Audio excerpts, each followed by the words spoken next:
বাংলাদেশের ছোট বড় এবং কি সব শ্রেণীর মানুষের পছন্দের একটি মাছ হচ্ছে দেশি মাগুর মাছ। অত্যন্ত সুস্বাদু ও পুষ্টিকর একটি মাছ হচ্ছে দেশি মাগুর।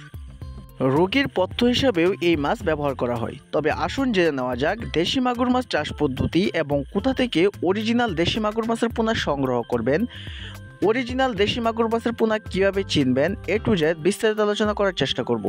সাথে আছি আমি মৎস্য ডাক্তার মোহাম্মদ আসাদুজ্জামান নূর।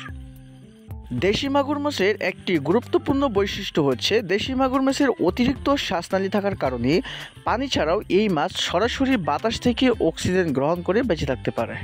তাই ছোট বড় এবং কি পচা নর্দমা, ড্রেন, খাল, বিল, নদীনালা এবং কি পচা মজা পুকুরেও এই মাছ বেঁচে থাকতে কোনো সমস্যা হয় না।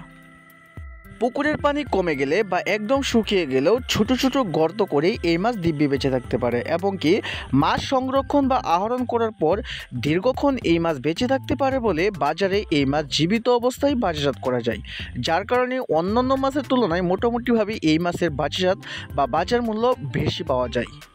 ক্যাটফিশ জাতীয় মাছ যেমন শিং মাগুর, পাবদা, গুলশা, ট্যাংরা এই জাতীয় মাছের চেয়ে দেশি মাগুর মাছের চাহিদা অত্যন্ত বেশি এবং কি অন্যান্য ক্যাটফিশ জাতীয় মাছের চেয়ে এই মাছ তুলনামূলকভাবে খুবই দ্রুত হারে বৃদ্ধি পায়। একক বা মিশ্র উভয় পদ্ধতিতেই চাষ করতে পারেন দেশি মাগুর মাছ, তবে এককের চেয়ে মিশ্রভাবে এই মাছগুলো চাষ করা অধিক লাভজনক।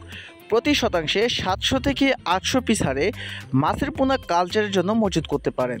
তবে অবশ্যই আপনাকে অরিজিনাল পিওর দেশীয় প্রজাতির মাগুর মাছের পোনা সংগ্রহ করতে হবে। লাল টকটকে দেশি মাগুর মাছের পোনা বা অরিজিনাল পিওর দেশি মাগুর মাছের পোনা সংগ্রহ করতে ব্যর্থ হলে কখনোই আশানুরূপ ফলন পাবেন না। ইচ্ছে করলে ময়মনসিংহের নূর মৎস্য হ্যাচারি, যার ঠিকানা ধলা, ত্রিশাল, ময়মনসিংহ, এখান থেকেও আপনারা সরাসরি অরিজিনাল পিওর দেশি মাগুর মাছের পোনা সংগ্রহ করতে পারবেন।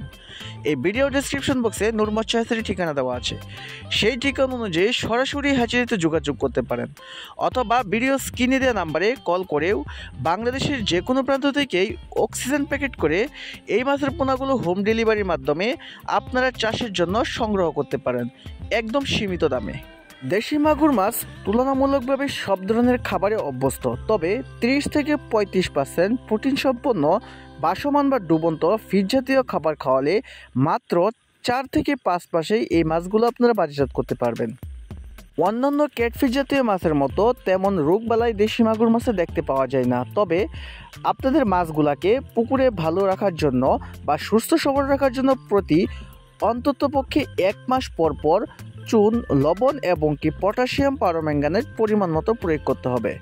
এই ভিডিও স্ক্রিনে দেওয়া নাম্বারে কল করে আপনারা চাষ পদ্ধতি সংক্রান্ত সকল ধরনের তথ্য ও পরামর্শ আরও বিশদভাবে জেনে নিতে পারবেন। দেশি মাগুর মাছ চাষ করে একদিকে যেমন প্রোটিন এবং আমিষের চাহিদা মেটানো সম্ভব হয়, অন্যদিকে আবার বাড়তি মাছ বাজারে বিক্রি করে কর্মসংস্থান বা বেকারত্ব দূরীকরণে সহায়তা রাখে। তাই জল আছে যেখানে মাছ চাষ সেখানে, এই স্লোগানকে সামনে রেখে বাংলাদেশের আনাচে কানাচের পরিত্যক্ত জলাশয়, ডুবা বা নর্দমায় চাষ করতে পারেন দেশি মাগুরের চাষ। আপনাদের মাছ চাষ আরও লাভজনক ও মঙ্গলময় হোক এই কামনায় আজকের মতো এখানেই বিদায় নিচ্ছি। দেখা হবে আগামী যে কোনো একটি তথ্যমূলক ভিডিওতে।